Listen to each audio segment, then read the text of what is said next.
My name is Grace Morgan. I'm 29, and I've built my entire career on making other people's perfect days run on schedule.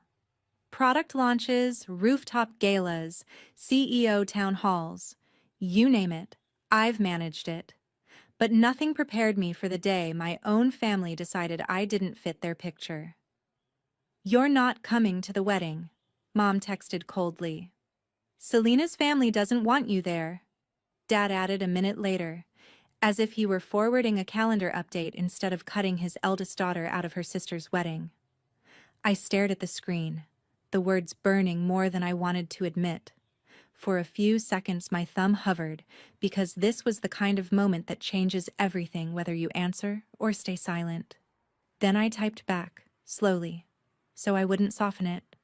"So you chose status over blood?" I watched the dots appear and disappear on the screen, then vanish completely.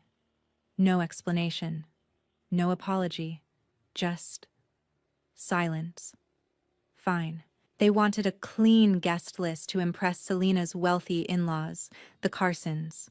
They wanted me invisible, just the unseen project manager who booked their vineyard, negotiated their vendor discounts, and put thousands of dollars of deposits on my own card. As a gift they never even said thank you for. If I wasn't welcome in the room, my money and my work weren't going to be either. I opened my laptop, logged into the venue portal I'd set up under my own events LLC, and with a few clicks canceled the booking and redirected the non-refundable deposit to a different event date with one of my corporate clients. Then I moved on to every contract that had my name on it: catering, lighting, transportation. When I was done, I texted one more message: "I hope the Carsons appreciate what you sacrificed for their approval. Good luck with the wedding. You're going to need it." What I did after that, no one in my family saw coming. Before I tell you how far they went to fix the disaster I created, and what happened when they finally cornered me, tell me, what time is it for you right now? And where are you watching from? I really want to see how far this little Texas wedding fiasco travels. If you'd met us from the outside a year ago, you'd probably have thought my parents were just a normal middle-class family from Round Rock, Texas. Dad, an insurance broker who loved golf. Mom, a social media-obsessed PTA queen. Two daughters whose lives looked perfect in filtered photos. What you wouldn't have seen was the spreadsheet in my Google Drive titled "Family Favors Unpaid," or the way my name was missing from every speech, every caption, every bragging post. That spreadsheet started as a joke the year I graduated college. I'd just landed my first job as an assistant event coordinator for a software company in Austin. My boss teased me that I could manage chaos in my sleep, and he wasn't wrong. When my parents realized I could negotiate with vendors and build timelines, they started treating me like their personal logistics department. High school graduation party for my little sister? Grace will handle it. College move-in? Grace will drive the U-Haul. Surprise engagement party? Grace will book the rooftop bar, the photographer, and the dessert table, and, somehow, pay the deposits, because we'll pay you back when things aren't so tight. They never did. As my career grew, I became corporate events manager for a cybersecurity company, planning conferences with seven-figure budgets. My sister's life turned into a highlight reel. When Selena won a local Rising Nurse of the Year award, I edited the video montage that played on the ballroom screens. At the gala, Mom posted an Instagram caption that read, "So proud of our brilliant girl and her hard work." The video got hundreds of likes. I got a text later that night: "You didn't add the song I wanted, but it turned out okay."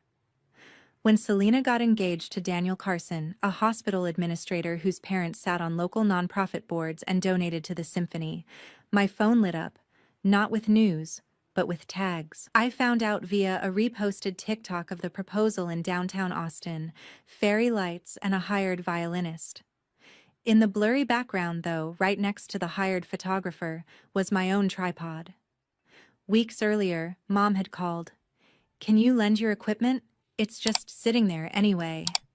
I'd mailed her my backup camera, assuming I'd be invited to help, to fuss over angles, to fix stray hairs. Instead, I watched the proposal like everyone else, through a screen, with my own camera gear being handled by a stranger.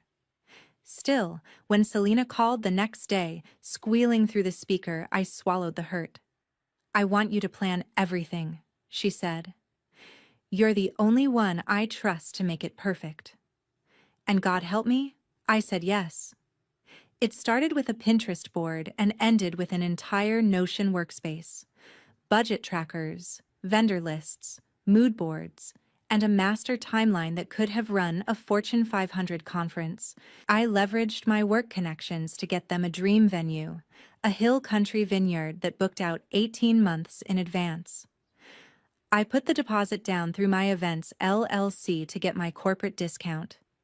When I suggested adding Dad as a co-signer on the contract, Mom waved it off. "Why complicate it? You've got this, honey." That should have been my first red flag. The second came at a tasting dinner with the Carsons. We sat at a long farm table under Edison bulbs while the venue served up miniature versions of braised short ribs and truffle mashed potatoes. Mrs. Carson leaned toward my mother and said, in a voice just loud enough for me to hear, "It's so generous that Selena's sister is pitching in. I know event work isn't exactly a long-term career, but it must be fun while it lasts." It wasn't what she said. It was how she said it. Like my entire job was an extended hobby she tolerated for the sake of her son's wedding. Dad chuckled, trying to smooth it over. "Grace is good with details. She's always been helpful. Helpful, not accomplished, not successful, just convenient." The night ended with everyone gushing over Selena's dress and the Carsons' promise to upgrade a few things for the reception. No one asked if I was okay fronting thousands of dollars in deposits on a salary I'd worked my butt off to earn. I told myself I was overthinking it, that families were messy, and that this wedding would finally be the moment they saw me as more than the person who showed up early and left last. Then came the text. "You're not coming to the wedding. Selena's family doesn't want you there." And suddenly, every uncredited video, every unpaid deposit, every dismissive comment snapped into focus like a timeline finally zoomed all the way out. The night that text came in, I didn't scream. I didn't cry. I just stared at it until the blue of my phone screen blurred and my reflection, tired eyes, messy bun, an old conference t-shirt, stared back. "Selena's family doesn't want you there." As if I were some distant acquaintance, not the person who had built the day from the ground up. A second text pinged 2 minutes later from Dad. "It's complicated. The Carsons are very particular about appearances. We don't want any tension on her big day. You understand?" I typed a dozen replies and deleted each one. Finally, I settled on the line that felt sharp enough to cut through all the years of me swallowing my feelings. "So you chose status over blood?" When no one answered, I opened my laptop. That was the moment the switch flipped, not from calm to rage, but from daughter to project manager. My brain slipped into the same mode it did when a keynote speaker canceled an hour before going on stage, or a hotel lost half our room block. I pulled up my wedding folder and opened the venue contract. My name sat alone on the first page under Client, followed by my LLC info, my email, my phone number. I skimmed the cancellation clause for the 100th time, but this time I read it like someone who wasn't going to be pushed aside. If canceled within 14 days of the event, client forfeits initial deposit but will not be charged remaining balance. Deposit may be transferred to a future event date at venue's discretion. The wedding was 10 days away. They had expected me to quietly eat the cost of their shiny dream while they posted photos that carefully cropped me out. I wasn't going to fund my own erasure. I called the venue manager directly. "Hey, this is Grace Morgan with Brightline Events," I said, using my professional voice. I need to cancel the Carson Baker wedding on the 18th and move the deposit to a corporate event for one of my clients in October. There was a pause. Oh, wow, the manager said slowly. Is everything okay? The client's circumstances changed, I replied, which was not a lie. The contract is under my name, and I'd rather not leave that money on the table. We walked through the logistics, the October date, the new event name, the updated invoice. By the time I hung up, the deposit for the wedding had been fully reassigned to a cybersecurity summit I was planning for work, a summit that would now have a stunning vineyard backdrop at a steep discount. Next came the caterer. That contract was also under my LLC, a package deal I'd negotiated based on years of sending them business. Their lead chef sounded sympathetic but unsurprised. Honestly, Grace, we got a weird vibe from the mom at the tasting, he admitted. What do you want to do with the deposit? Apply it to the same October date for the corporate group, I answered. Change the menu to the conference package. Lighting, transportation, the string quartet. Each one was an email or a call. Every vendor had my card on file, my signature on the line. By the time I was done, the only things left attached to the wedding were the elements my parents had insisted on handling themselves, mostly surface-level details that photographed well, but didn't actually make an event run. The Carsons had upgraded the bar and ordered a floral arch through one of their charity contacts. Good for them. Let them see what a good bar looks like without hot food or proper sound. Was it petty? Maybe. Was it revenge? Absolutely. But it was also me taking back something that had always been framed as a one-way street. The money, the work, the problem-solving. I'd given it freely. Then they cut me out to impress people who thought my career wasn't respectable enough. I sat back in my chair, the glow of the screen reflecting off my glasses, and drafted one last message in the family group chat. I've removed myself, and my business, from all wedding contracts that were in my name. I hope the Carsons appreciate what you were willing to sacrifice for them. Good luck with the wedding. You're going to need it. I hit send and turned my phone face down on the table. For the first time in years, the silence didn't make me feel small. It made me feel in control. In the days leading up to the wedding, my phone became a ticking bomb sitting on the kitchen counter. I muted the family group chat and stuck to work, pouring myself into a product launch rehearsal and pretending the only schedule that mattered was my conference timeline. But between Zoom calls and slide decks, I kept catching myself glancing at the screen, waiting for the blast I knew was coming. It started with Mom. Grace, I just got an email from the venue asking about a contract transfer. What is going on? She wrote. When I didn't answer, the messages got sharper. The caterer says the deposit is gone. They're demanding full payment up front or they'll cancel. Tell me this is a misunderstanding. Dad chimed in next. You can't just pull out last minute. This is Selena's wedding. We'll pay you back after things settle down. The words that would have worked on me 5 years ago bounced off this time. They'd said after things settled down about my college tuition reimbursement, the emergency loan for Selena's car, and the money I fronted for Mom's surgery deductible. I was still waiting. Selena's message hit different. It came late, 3 nights before the wedding, at 1:13 a.m. I heard you canceled the venue. Tell me that's not true. I know Mom and Dad said things they shouldn't have, but this is my wedding, Grace. Why would you do this to me? I stared at that one the longest, because the honest answer was ugly. I wanted her to feel, for once, what it was like to be left out of the plans. But revenge wasn't the whole truth. I typed slowly. I took back my gift. You were okay with me paying for the dream wedding, but not okay with me being there. That's not a mistake, Selena. That's a choice. The typing dots flashed on and off for nearly a minute before her reply came in. You're being dramatic. You know how Mom is about appearances. The Carsons have certain expectations. We just needed the day to be simple. Simple, as if cutting off your sister to please rich strangers was simple. I turned the phone over again and let it buzz itself stupid. The next morning, a florist I sometimes subcontract with sent me a DM on Instagram. Hey, heard through the grapevine your sister's wedding is melting down. Your mom tried to book us last minute at full price. No contract, no deposit, wanted to sort it out after. We passed. I couldn't help it.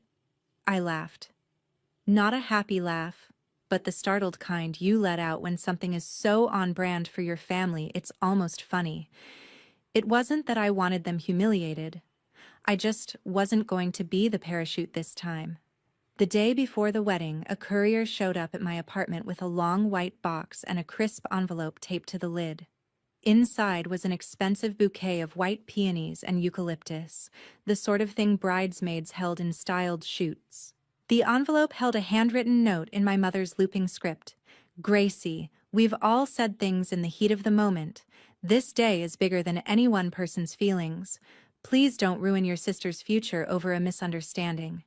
If you can fix what you changed with the vendors, we'll talk after the honeymoon about everything. Love, Mom. There was also a second envelope, thinner, with my name in my father's handwriting.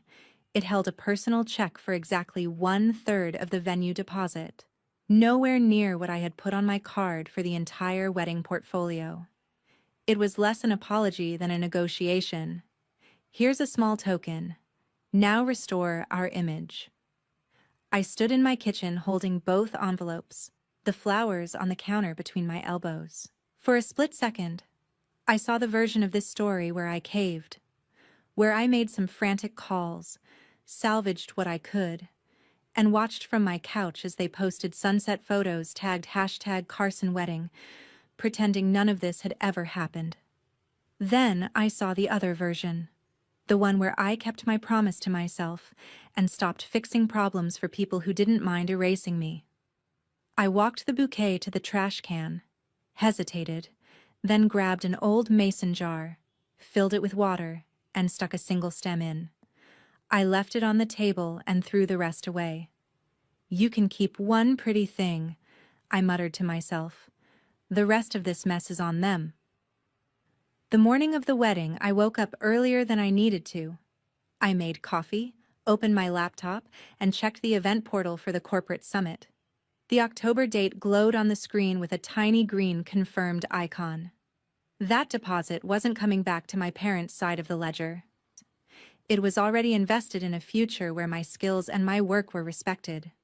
Around 10, my phone buzzed with a screenshot from my best friend, Tina. It was a Facebook post from one of Mom's PTA friends. Pray for my friend's family today. Her daughter's wedding is having major vendor issues. Can't say more, but it's a big mess. Underneath were comments. Didn't they book that fancy vineyard? Hope it's not the Carsons. I heard they're very particular. I stared at the screen, the coffee cooling in my hand. They were spinning, hard.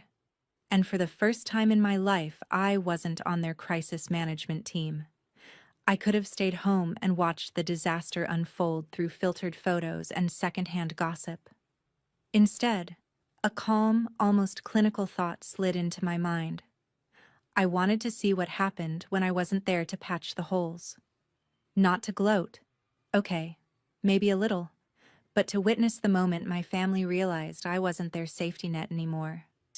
I got dressed in dark jeans, a simple blouse, and flats. Not wedding guest formal, but not sloppy either. Neutral. I grabbed my keys and headed for the backup location the PTA gossip had mentioned in the comments. A lakeside restaurant that sometimes rented its banquet room for last-minute events. The vineyard was gone.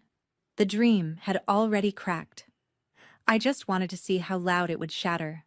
The restaurant on the lake looked like every last-minute banquet spot I'd ever seen. White tablecloths fighting with overhead fluorescents, a crooked sign at the entrance, Carson Baker Wedding, private event. A few guests in pastel dresses hovered outside, staring at their phones. Is this the right place? One asked. Pretty sure, I said. There was a venue change. Inside, staff hustled with trays of chicken skewers and Costco dinner rolls. No floral arch, no quartet, no curated lighting, just ficus trees draped in tulle and a DJ sweating over tangled cables. This was what happened when you ripped out the backbone of an event and tried to fake it in a week.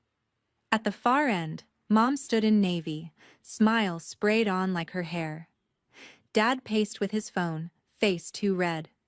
The Carsons hovered near the makeshift arch, radiating disappointment. Guests trickled in, their printed vineyard programs already obsolete. Then Selena appeared from a side door in her gown, bridesmaids flanking her with mismatched bouquets. She looked gorgeous, but every muscle in her face screamed strain. DJ's late, officiant has another ceremony at 3, photographers at the vineyard. A bridesmaid hissed. She says she'll try to make it. Panic flickered in Selena's eyes. Mom's gaze swept the room and froze on me. Relief flashed for half a second before it curdled into fury. She strode over, heels sharp against the tile. "You should not be here," she hissed. "After what you did? This is not the time." "Relax," I said. "I'm in the back. Consider me a ghost." "We had to scramble to find this place," she snapped. "Do you know how humiliating this is? The Carsons are furious. This reflects on their family." "On their family," I said. "You disinvited your own daughter to impress them. This reflects on you." Dad joined us, tie crooked. "What exactly did you change?" he demanded. "The vineyard is gone," the caterer demanded full payment. "The band says there was no contract." "What did you do?" "I moved my contracts to an event where I'm allowed in the room," I replied. "I stopped funding people who pretend I don't exist." His mouth tightened. "Do you have any idea what this is costing us?" "I've had that spreadsheet for months," I said. "You were fine with the cost when it made you look generous. You just didn't want me in the picture." Before he could answer, the mic squealed at the front. The backup officiant announced they were starting. Guests shuffled into seats. Mom shot me a final glare. "Do not make a scene. This is about your sister." I watched the ceremony from the back. No vineyard, no oak tree, just a generic room where vows about loyalty bounced off walls that still smelled like last night's fish special. Halfway through, a server dropped a tray. A toddler cried. The sound system glitched during For Better or Worse. It was like the room itself refused to cooperate with the fantasy. Finally, "You May Kiss the Bride." The DJ played the wrong recessional song. Selena, on Daniel's arm, started down the aisle, smiling on autopilot. Guests clapped, chairs scraped, cameras flashed. Then her eyes hit the back wall. "Hit me." She stopped dead. The music stumbled. Conversations died mid-sentence. For the first time all day, my sister's performance cracked. "Grace," she said, the microphone still on. Every head turned. "What are you doing here?" Selena demanded, voice echoing through the room. "You weren't invited." I stayed leaning against the wall, heart pounding, voice steady. "I noticed. I also noticed my name on every contract that made your original wedding possible. I came to see how it turned out without me." A ripple moved through the guests. Mrs. Carson's gaze darted between me and my parents, eyes narrowing. "Is this why we're in a restaurant?" she asked. "Because the vineyard was mishandled?" Mom blanched. "We had some unexpected issues," she began. "This isn't the time." "It's exactly the time," I cut in. "You're here instead of at Blue Ribbon Vineyards for one reason. You decided I was good enough to pay for the fantasy, but not good enough to stand in the background of your photos." Dad stiffened. "We asked you to stay away because we didn't want drama. And what did you do? You made everything about you." I laughed once. "Dad, everything has been about Selena since we were kids. I made her banners, edited her essays, filmed every milestone, then sat in the second row while you bragged. When I got promoted, you didn't even mention it. When she got engaged, I built the dream you wanted, and you cut me to impress people who think my career is a hobby. I turned to Selena. You asked me to plan this because you trusted only me. Then you let Mom text me like I was a risk factor. Tears pooled in her eyes. You know that's not what I meant, she said. The Carsons have standards. Mom was worried you'd say something or show up in your work clothes. The words sounded worse out loud. You mean the clothes I wear while running events people like you brag about? I asked. I pulled up the venue contract on my phone and held it out to the Carsons. Client, Brightline Events, LLC. That's me. I booked the vineyard, negotiated the rate, and paid the deposit. When I was disinvited, I canceled under the clause and moved my deposit to a corporate summit. Legally. Cleanly. The room went still. Mr. Carson scanned the screen, jaw tightening. So we're standing in a backup restaurant, he said slowly, because your parents allowed us to believe they secured a venue they did not control, and then pushed out the person who did? Mom sputtered. We were going to fix it. We just needed time. We thought Grace would understand, and she overreacted. I took back money and labor you never respected, I said. That's not an overreaction. That's a boundary. A guy from Daniel's side muttered, So you fired your event planner and then got shocked when the event tanked. A few nervous laughs slipped out. Selena's shoulders sagged. I didn't know the contracts were in your name, she whispered. I thought Mom and Dad handled it. They were terrified of losing the Carsons' respect. They said we couldn't risk a scene. I thought you'd just show up later or we'd fix it after. You thought I'd stay useful, I said, even while you erased me. She sobbed. So this is punishment. You ruined my wedding. You still got married, I said quietly. You have your husband. I didn't destroy your relationship. I destroyed the illusion that you can treat people like staff and expect loyalty forever. I was always your sister, but you only treated me like a resource. Today you found out what happens when the resource logs out. Daniel stepped forward, surprising us both. She's right, he said. I told you I was uncomfortable with how this was handled. Disinviting your own sister? I should have pushed harder. Mom, Dad, don't act blindsided. You've dismissed Grace's job from day one. If this is what it took to expose that, maybe we earned this mess. My parents looked like someone had yanked the floor out from under them. We just wanted better for you girls, Dad muttered. We thought if Selena married into that circle, it would open doors. For her, I said. Doors I built and held while you kept my name off the plaque. I took a breath. I'm not here to beg for a public apology. I don't care what these guests think of me. I'm here to say this, out loud, one time. I'm done being the person you only see when you need something. I won't be your invisible safety net anymore. My voice didn't shake. Selena's makeup streaked down her face, the bridal image fully shattered. So what now? She whispered. You just walk away? I thought of the October summit at the Vineyard, my name on every run of show. What happens now is up to you, I said. You can keep telling yourself I'm dramatic, or you can face the fact that you threw me out to impress strangers. Either way, I'm not sliding back into the old role. I stepped closer just long enough to say, I hope your marriage is stronger than your fear of looking imperfect. Relationships don't survive on curated images. They survive on respect. I haven't seen much of that from you when you didn't need something. Then I turned and walked toward the side door. No slammed chairs, no shouting. Just a steady exit while the room buzzed behind me, finally forced to see the person who'd always been standing just out of frame. Outside, the noise of the reception dulled to a muffled thump behind the restaurant walls. The lake shimmered in the afternoon light. A couple of kids tossed pebbles at the water, oblivious. I gripped the railing, letting the adrenaline drain out of my hands. My whole body shook. but it felt more like release than fear. The door creaked. "You really detonated that timeline," Tina said, joining me at the railing. "You okay?" Weirdly. "Yeah," I said. "It's like I finally said the part I've been editing out of my own story." "They're in there spinning like it's a PR crisis," she said. "Carsons versus Morgans. Honestly, I'm glad someone finally said it to their faces." I shrugged. "They'll survive.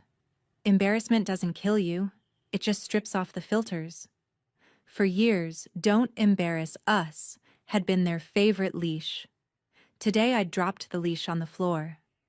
A few minutes later, the door opened again. I braced. It was Selena. Veil gone, hair mussed, mascara streaked. For the first time all day, she looked like a person instead of a picture. Tina squeezed my arm and slipped inside.